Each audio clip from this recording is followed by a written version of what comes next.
I want to share with you over the next 18 minutes a pretty incredible idea.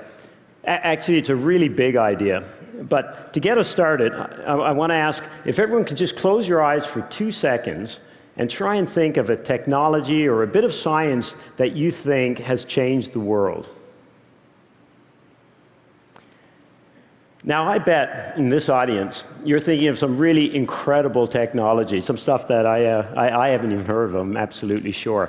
But I'm also pretty sure that absolutely nobody is thinking of this. This is a polio vaccine. And it's a great thing, actually, that nobody's had to think about it here today, because it means that we can take this for granted. This is a great technology, we can take it completely for granted. But it wasn't always that way.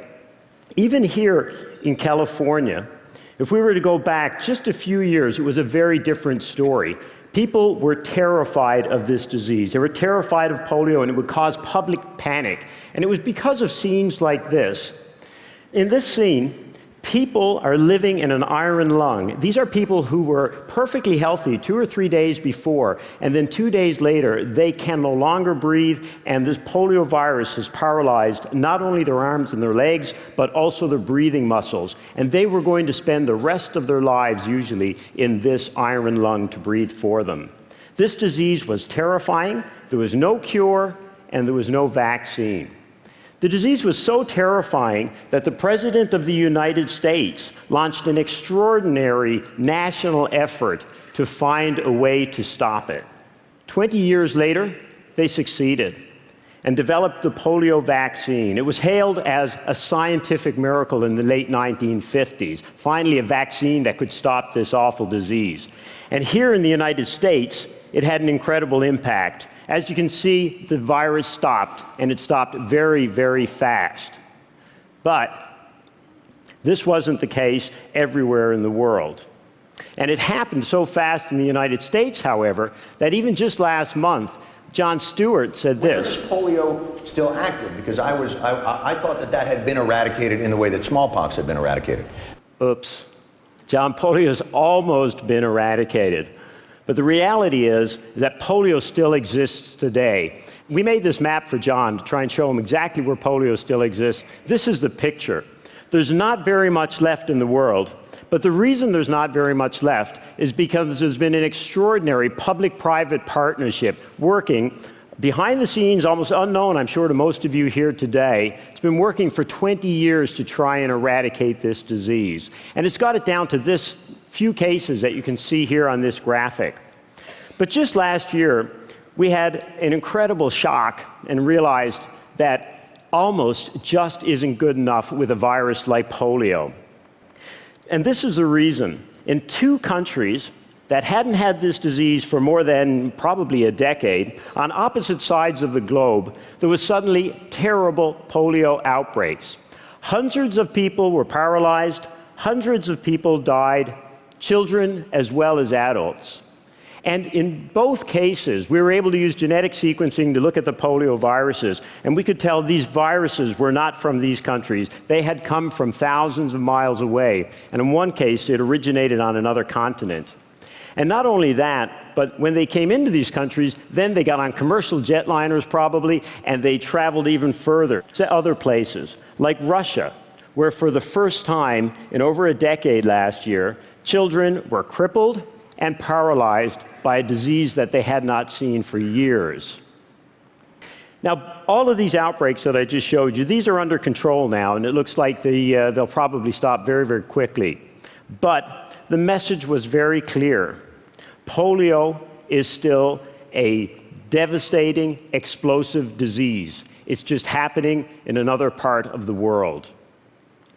And our big idea is that the scientific miracle of this decade should be the complete eradication of poliomyelitis. So I want to tell you a little bit about what this partnership, the Polio Partnership, is trying to do.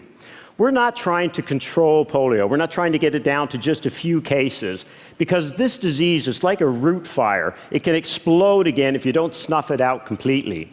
So what we're looking for is a permanent solution. We want a world in which every child, just like you guys, can take for granted a polio-free world. So we're looking for a permanent solution.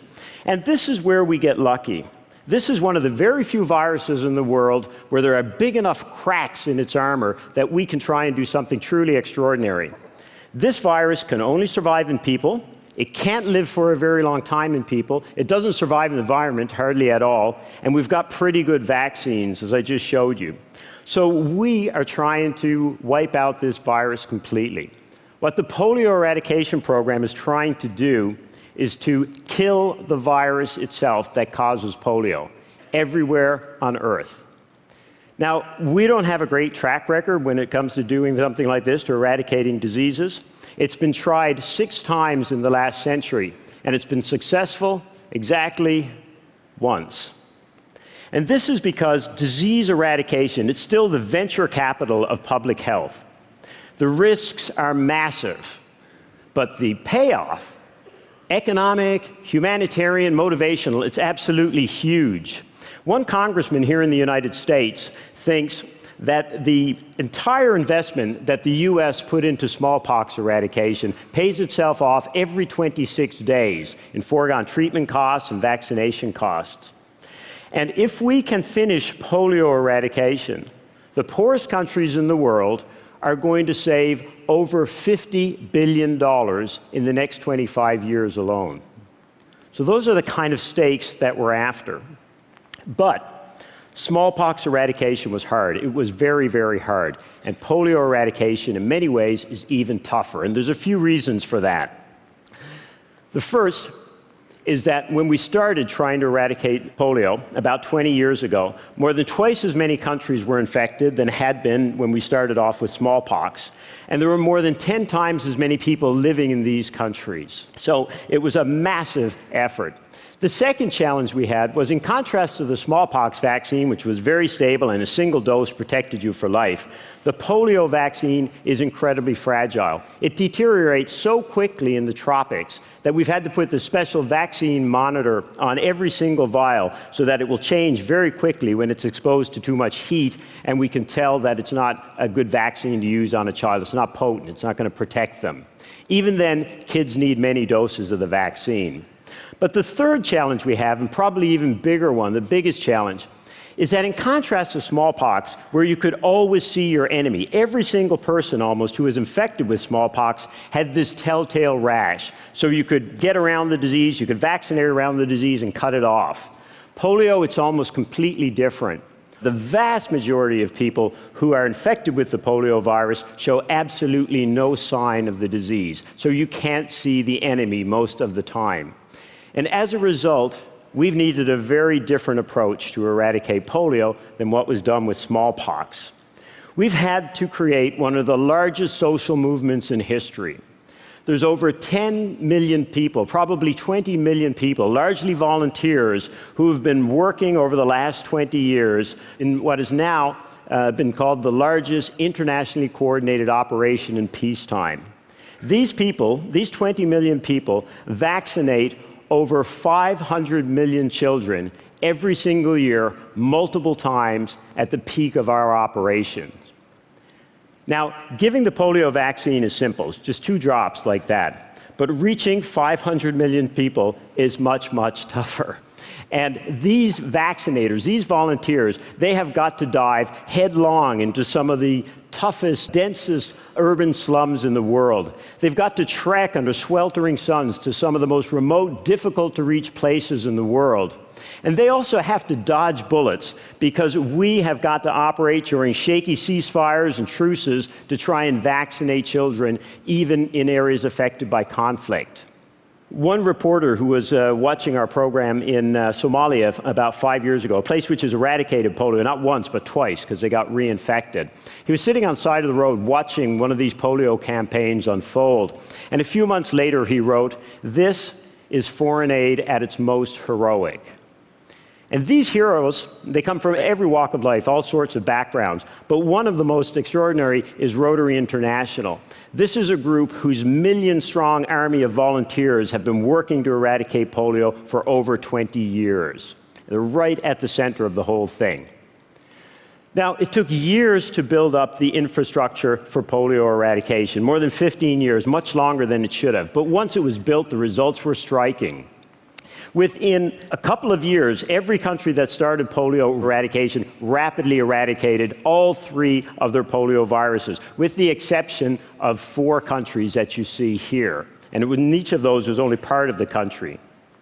And then, by 1999, one of the 3 polio viruses that we were trying to eradicate had been completely eradicated worldwide. Proof of concept. And then, today, there's been a 99% reduction, greater than 99% reduction, in the number of children who are being paralyzed by this awful disease. When we started over 20 years ago, 1,000 children were being paralyzed every single day by this virus. Last year it was 1,000. And at the same time, the polio eradication program has been working to help in a lot of other areas. It's been working to help control pandemic flu, SARS, for example. It's also been trying to save children by doing other things, giving vitamin A drops, giving measles shots, giving bed nets against malaria even during some of these campaigns. But the most exciting thing that the polio eradication program has been doing has been to force us, the international community, to reach every single child, every single community, the most vulnerable people in the world with the most basic of health services, irrespective of geography, poverty, culture, and even conflict. So things were looking very exciting. And then about 5 years ago, this virus, this ancient virus, started to fight back. The first problem we ran into was that in these last 4 countries, the strongholds of this virus, we just couldn't seem to get the virus rooted out. And then to make the matters even worse, the virus started to spread out of these 4 places, especially northern India and northern Nigeria, into much of Africa, Asia, and even into Europe, causing horrific outbreaks in places that had not seen this disease for decades. And then, in one of the most important, tenacious, and toughest reservoirs of the polio virus in the world, we found that our vaccine was working half as well as it should have. In conditions like this, the vaccine just couldn't get the grip it needed to in the guts of these children and protect them the way that it needed to. Now, at that time, there was a great, as you can imagine, frustration. Let's call it frustration. It started to grow very, very quickly. And all of a sudden, some very important voices in the world of public health started to say, hang on, we should abandon this idea of eradication. Let's settle for control. That's good enough. Now, as seductive as the idea of control sounds, it's a false premise. The brutal truth is, if we don't have the will or the skill or even the money that we need to reach children, the most vulnerable children in the world, with something as simple as an oral polio vaccine, then pretty soon, more than 200,000 children are again going to be paralyzed by this disease every single year. There's absolutely no question. These are children like Umar. Umar is 7 years old, and he's from northern Nigeria. He lives in a family home there with his 8 brothers and sisters. Umar also has polio. Umar was paralyzed for life. His right leg was paralyzed in 2004. This leg, his right leg, now takes an awful beating because he has to half crawl because it's faster to move that way, to keep up with his friends, keep up with his brothers and sisters, than to get up on his crutches and walk. But Umar is a fantastic student. He's an incredible kid. As you probably can't see the detail here, but this is his report card, and you'll see he's got perfect scores. He's got 100% in all the important things, like nursery rhymes, for example, there. But you know, I'd love to be able to tell you that Umar is a typical kid with polio these days, but it's not true. Umar is an exceptional kid in exceptional circumstances. The reality of polio today is something very different. Polio strikes the poorest communities in the world. It leaves their children paralyzed, and it drags their families deeper into poverty because they're desperately searching and they're desperately spending the little bit of savings that they have, trying in vain to find a cure for their children. We think children deserve better. And so when the going got really tough in the polio eradication program about 2 years ago, when people were saying that we should call it off, the Polio Partnership decided to buckle down once again and try and find innovative new solutions, new ways to get to the children that we were missing again and again. In northern India, we started mapping the cases using satellite imaging like this so that we could guide our investments in vaccinator shelters, so we could get to the millions of children on the Kosi River Basin where there were no other health services. In northern Nigeria, the political leaders and the traditional Muslim leaders, they got directly involved in the program to help solve the problems of logistics and community confidence. And now they've even started using these devices, speaking of cool technology, these little devices, little GIS trackers like this, which they put into the vaccine carriers of their vaccinators. And then they can track them, and at the end of the day, they look and see, did these guys get to every single street, every single house? This is the kind of commitment now we're seeing to try and reach all of the children we've been missing. And in Afghanistan, we're trying new approaches, access negotiators, working closely with the International Committee of the Red Cross to ensure that we can reach every child. But as we tried these extraordinary things, as people went to this trouble to try and rework their tactics, we went back to the vaccine. It's a 50-year-old vaccine, and we thought surely we can make a better vaccine so that when they finally get to these kids, we can have a better bang for our buck. And this started an incredible collaboration with industry. And within 6 months, we were testing a new polio vaccine that targeted, just 2 years ago, the last 2 types of polio in the world. And on June the 9th, 2009, we got the first results from the first trial with this vaccine, and it turned out to be a game changer. The new vaccine had twice the impact on these last couple of viruses as the old vaccine had. And we immediately started using this. Well, in a couple of months, we had to get it out of production. And it started rolling off the production lines and into the mouths of children around the world. And we didn't start with the easy places. The first place this vaccine was used was in southern Afghanistan, because it's in places like that where kids are going to benefit the most from new technologies like this. Now, here at TED over the last couple of days, I've seen people challenging the audience again and again to believe in the impossible. So this morning at about 7 o'clock, we decided that we'd try and drive Chris and the production crew here berserk by downloading all of our data from India again so that you could see something that's just unfolding today, which proves that the impossible is possible. And only 2 years ago, people were saying that this is impossible. Now remember, northern India is the perfect storm when it comes to polio. Over 500,000 children are born in the 2 states that have never stopped polio, Uttar Pradesh and Bihar.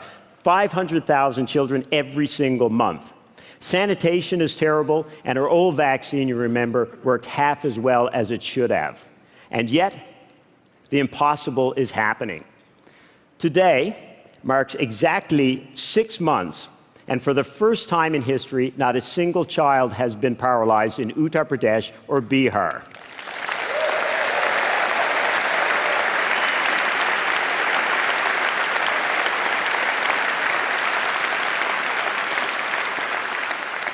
India is not unique. In Umar's home country of Nigeria, a 95% reduction in the number of children paralyzed by polio last year. And in the last 6 months, we've had less places reinfected by polio than at any other time in history. Ladies and gentlemen, with a combination of smart people, smart technology, and smart investments, polio can now be eradicated anywhere. We have major challenges, you can imagine, to finish this job. But, as you've also seen, it's doable, it has great secondary benefits, and polio eradication is a great buy. And as long as any child anywhere is paralyzed by this virus, it's a stark reminder that we are failing as a society to reach children with the most basic of services. And for that reason, polio eradication, it's the ultimate in equity, and it's the ultimate in social justice. The huge social movement that's been involved in polio eradication is ready to do way more for these children. It's ready to reach them with bed nets, with other things, but capitalizing on their enthusiasm, capitalizing on their energy, means finishing the job that they started 20 years ago. Finishing polio is a smart thing to do, and it's the right thing to do. Now, we're in tough times economically, but as David Cameron of the United Kingdom said about a month ago when he was talking about polio, there's never a wrong time to do the right thing. Finishing polio eradication is the right thing to do. And we are at a crossroads right now in this great effort over the last 20 years. We have a new vaccine, we have new resolve, and we have new tactics. We have the chance to write an entirely new polio-free chapter in human history. But if we blink now, we will lose forever the chance to eradicate an ancient disease. Here's a great idea to spread. End polio now. Help us tell the story, help us build the momentum so that very soon, every child, every parent, everywhere can also take for granted a polio-free life forever. Thank you.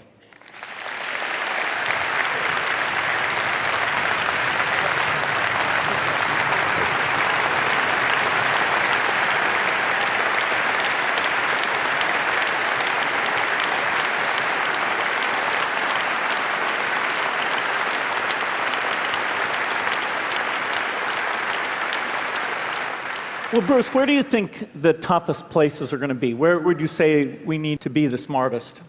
The four places where you saw that we'd never stop: northern Nigeria, northern India, southern corner of Afghanistan, and bordering areas of Pakistan. They're going to be the toughest. But the interesting thing is, of those three, India's looking real good, as you just saw in the data. And Afghanistan, we think, has probably stopped polio repeatedly. It keeps getting reinfected. So the tough ones are going to get top of Nigeria finished and getting Pakistan finished. They're going to be the tough ones.